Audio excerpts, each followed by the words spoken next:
olduğu Resulullah da bu yaşta Rabbine yürümemiştir. Kişi sevdiğiyle beraberdir demişler. Bu ne beraberlik ki ömrünün dakikalarını bile onun hayatına ayarlar. Kavuşma zamanın geldiğini biliyordu. Nitekim Afyon'da gönül dostlarını kabul ettiği son sohbetinde zamanın geldiğini duyurmuştu. Allah dostları bahsedilirler. Allah nasip ederse Cuma gününden sonra evimizde olacağız.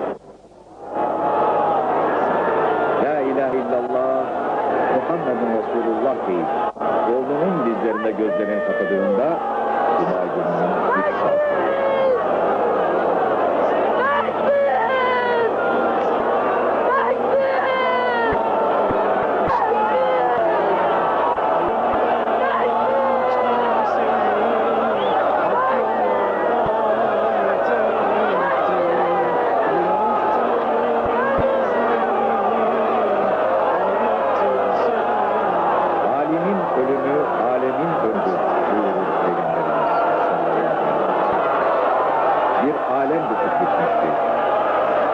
Bütün gönül erlerini yaşayan bu hüznün nabzı menzilde vuruyordu.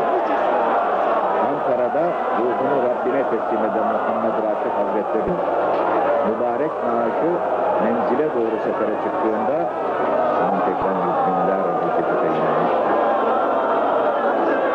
Akın akın sehbası, hüznlü, dikkatli, gönül yakan bir sefer. Menzil yine buluşmaktadır. Bu defa elinden keyif şerbetini içtikleri mürşitlerine son hizmet için gelmişlerdi. Bağırlar alev alev, gönüller yangın yangın ve gözler sultan. Ama ne çare, her nefeslerini tadı düzdür. Kalmış bir farkla o arkasında büyük bir hakkat olur.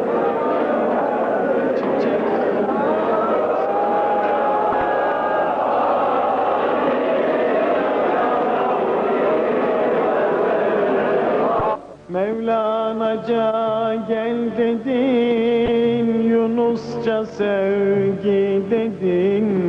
Sevgi ile insanları daima birleştirdin.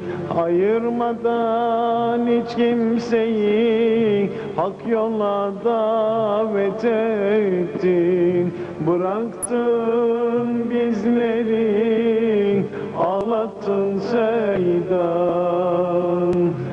Resulullah'ın torunu, Ceddil Muhammed Nebi. Ağlattın Dertlerin dermanıydın, sen gönüller tabi. Zühd, vera, teslimiyet, nice sırlar sahibi bıraktın.